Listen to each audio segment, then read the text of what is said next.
Salut tout le monde, j'espère que vous allez bien. Donc aujourd'hui, on se retrouve pour une toute nouvelle série donc sur la chaîne qui s'appellera donc la pipe bomb.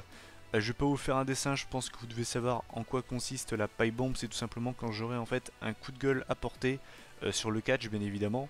Tout simplement voilà, j'en ferai. Au niveau du rythme, il n'y a pas vraiment de rythme en fait, ça va être très changeant, c'est vraiment quand en fait j'aurai vraiment un coup de gueule à porter que j'en ferai. Là je peux vous assurer qu'en ce moment il y en a plusieurs, donc c'est pas impossible que ça revienne très bientôt, mais j'avais envie on va dire d'honorer la pipe bomb avec un catcheur qui me saoule plus que tout. Je veux bien évidemment parler de James Ellsworth. Donc bien évidemment je le dis direct, c'est un avis totalement personnel. Si vous adorez James Ellsworth, si vous fait rire, je peux comprendre, vraiment, je peux comprendre qu'il vous fasse rire, mais c'est vraiment que mon avis et c'est pour ça que je vous le partage. C'est aussi le but de cette chaîne, c'est de partager mon avis et puis tout simplement de voir le vôtre, et puis voilà. Donc maintenant, je vais vous expliquer pourquoi il me saoule, parce que c'est bien beau de dire que James Ellsworth m'énerve, mais si je vous dis pas pourquoi, ça sert un petit peu à rien. Donc déjà, on va revenir quand même sur le phénomène James Ellsworth. Il faut comme le dire, James Ellsworth s'est vu offrir un contrat avec la WWE, non pas pour son charisme, non pas pour ses qualités in-ring, non pas pour sa notoriété, mais plutôt, tout simplement, faut le dire, il s'est vu offrir un contrat pour le côté buzz. Parce qu'on va quand même rappeler les choses. James Ellsworth était un jobber qui affrontait Braun Strowman lors de Monday Night Raw. Braun Strowman l'a démonté comme tous les jobbers qu'il a affrontés.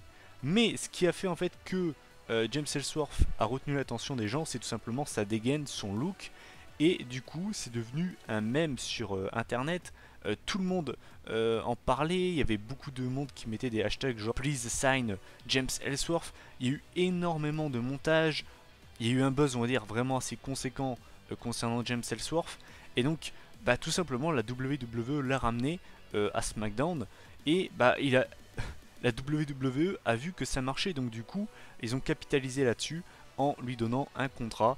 Et voilà.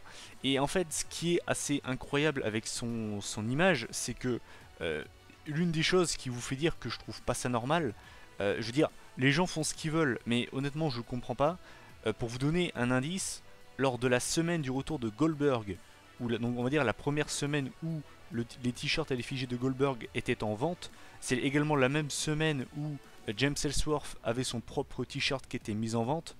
Eh bien, les t-shirts James Ellsworth sont plus vendus que les t-shirts de Goldberg. Alors, vous le savez, j'aime pas Goldberg, mais vous trouvez ça normal, sérieusement? D'un côté, on a un gars qui a marqué l'industrie du catch, qu'on l'aime ou non, qui est une légende de la WCW, qui est l'un des catcheurs les plus dominants de l'histoire du catch. De l'autre côté, on a James Ellsworth, un mème, un buzz d'internet, et le mec vend plus que Goldberg. Déjà, c'est pour vous dire que pour moi, il y a un problème quelque part, je trouve pas ça normal. Mais c'est pas le fait qu'il vende plus que Goldberg qui m'énerve. Moi, ce qui m'énerve vraiment, c'est son utilisation. S'il était utilisé un petit peu comme Santino Marella en 2011-2012, quand on était à l'apogée de la PG Era, pour moi 2011-2012 c'est la période où la PG Era était à son paroxysme à la VE, en tout cas dans les années récentes. S'il était utilisé comme Santino Marella, en faisant le clown de service dans les backstage, ça m'aurait pas dérangé. Et bien évidemment, il m'aurait saoulé au bout d'un moment, mais j'en aurais certainement pas fait un coup de gueule. Je veux dire, voilà, si le mec on l'aurait vu comme Santino Marella en 2011 ou 2012, ça m'aurait pas énervé. Moi, ce qui me dérange énormément avec James Ellsworth, c'est le fait que le mec gratte le main event. C'est-à-dire que le mec est greffé à la rivalité Dean Ambrose et AJ Styles, et les deux feud pour le WWE World Championship. Et c'est ça qui me dérange vraiment. C'est-à-dire que pour moi, ça enlève un côté crédible à cette rivalité. Tu peux pas trouver cette rivalité crédible. Vous pouvez faire ce que vous voulez, même après le TLC match entre Ambrose et Styles, je ne prendrai toujours pas cette rivalité au sérieux à cause de James Ellsworth qui est collé au cul d'Ambrose, tel des hémorroïdes. Bon, c'est très dégueulasse ce que je viens de dire comme métaphore, mais c'est un petit peu mon idée quoi. Et puis, moi ce qui me dérange, et c'est surtout ça en fait qui est vraiment le plus énervant pour moi, c'est de voir AJ Styles qui a perdu 3 fois contre James Ellsworth. La première fois, je m'y attendais. Quand il y avait Dean Ambrose qui était l'arbitre, vraiment, je le dis franchement, je m'y attendais. J'ai pas été surpris, ça m'avait saoulé, mais je m'y attendais, on va dire. Là, c'est la troisième fois que James Ellsworth bat AJ Styles. À chaque fois, Dean Ambrose a été, on va dire, lié au match, et donc du coup on peut se dire ouais mais c'est parce qu'Ambrose était autour du ring, donc du coup voilà, le match s'est pas déroulé normalement. Mais sur le papier, James Ellsworth a battu 3 fois AJ Styles. Et lors du dernier SmackDown, ça a été vraiment la goutte d'eau qui a fait déborder le vase avec le No Chin Music sur Styles avec son pied qui était coincé dans la corde, et du coup Ellsworth qui va chercher le contrat. Je n'en peux plus quoi, je veux dire, au bout d'un moment, quand est-ce que vous allez comprendre que AJ Styles représente SmackDown? AJ Styles, c'est le WWE World Champion, c'est le mec qui représente SmackDown. Et qu'est-ce que vous faites avec AJ Styles? Vous lui faites perdre ses matchs contre James Ellsworth. Non, non et non quoi. Crédibilisez votre brand. Un gars qui ne regarde pas le catch, ne regarde pas SmackDown, tombe dessus. Comment voulez-vous que le mec prenne ça au sérieux? Putain, prenez les choses au sérieux quoi. Moi honnêtement, ça commence. Je n'en peux plus de James Ellsworth. Vraiment. Je n'en peux plus. Je n'en peux plus. On parle quand même de AJ Styles, le mec qui a battu 2 fois cette année John Cena en pay-per-view en 1 contre 1. Faut arrêter quoi. Et puis, moi ce qui me rend ouf, et c'est peut-être ça aussi qui va peut-être vous faire dire que j'ai peut-être raison, c'est que un gars comme James Ellsworth a eu plus d'opportunités pour un titre majeur, a fait plus de main event que des gars comme Cesaro, Neville, Sami Zayn, Luke Harper, Apollo Crews, Tyler Breeze et même Randy Orton. Et pourtant vous le savez, je n'aime pas Randy Orton, mais tous ces gars-là ont eu moins de main event que James Ellsworth. Vous trouvez ça normal, sérieusement? Non, je suis désolé quoi. Et puis, pour vous faire une dernière thèse, imaginez, parce que j'ai déjà vu des gens qui disaient non, mais vous savez, James Ellsworth, il touche pas la crédibilité de AJ Styles. Eh bien écoutez, remplacez AJ Styles par votre catcheur préféré et posez-vous la question, est-ce que vous aimeriez voir James Ellsworth battre votre catcheur préféré, sachant que votre catcheur donc est champion majeur de la compagnie, en tout cas de votre brand? Est-ce que vous aimeriez voir Roman Reigns se faire battre par James Ellsworth? Est-ce que vous aimeriez voir Dean Ambrose perdre contre James Ellsworth? Est-ce que vous aimeriez voir Goldberg perdre contre James Ellsworth? Je pense que non, personne n'a envie de voir ça, on est d'accord.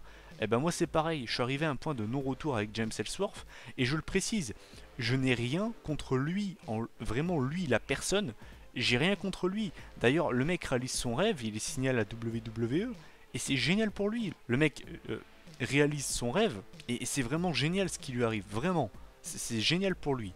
Mais moi ce qui m'insupporte vraiment avec James Ellsworth, c'est que le mec squatte le main event, décrédibilise AJ Styles, et donc du coup le WWE World Champion de SmackDown.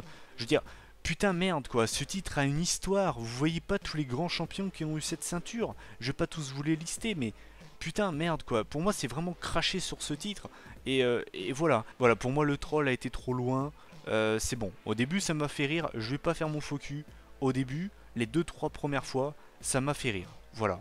Là maintenant, le problème de la WWE, c'est comme, j'utilise toujours cette métaphore, c'est comme une bonne blague. Tu vas la dire une première fois à ton pote, il va rire, il va être mort de rire. Tu vas lui dire une deuxième fois cette même blague, il va encore un petit peu rire.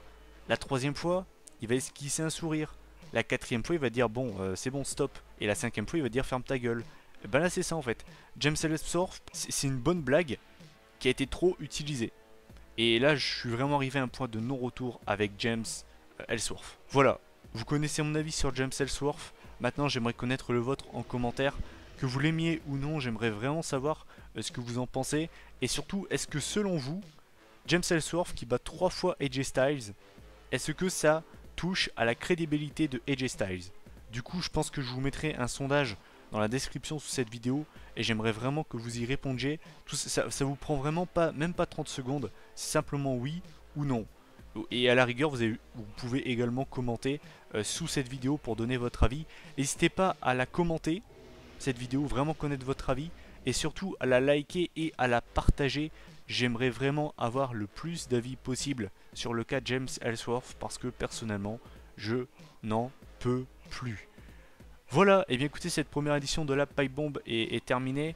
Voilà, j'avais envie d'appeler ça la Pipe Bomb tout simplement car cette chaîne s'appelle Diana Vice. Je suis fan de CM Punk, c'est pas nouveau. J'avais pas envie d'appeler ça le coup de gueule parce que bon voilà, je trouvais ça vraiment trop simplet. Donc voilà, j'ai appelé ça la Pipe Bomb. Ça reviendra, je sais pas encore quand. Ça peut très bien revenir la semaine prochaine, ça peut revenir dans 2 semaines, dans 1 mois, dans 3 mois. j'en ai aucune idée. Sachez-le quand même que j'ai déjà pas mal de sujets en tête. Vraiment, il y a pas mal de choses qui m'énervent actuellement à la WWE. Mais bon bref, je vous en dis pas plus. Donc voilà, cette vidéo, cette première édition est terminée. Donc n'hésitez pas à donner votre avis en commentaire, à liker et à partager cette vidéo. Nous, on se retrouve la semaine prochaine pour la vidéo pronostic de TLC 2016. Déjà, ça passe vraiment très rapidement. D'ici là, prenez soin de vous. Salut tout le monde.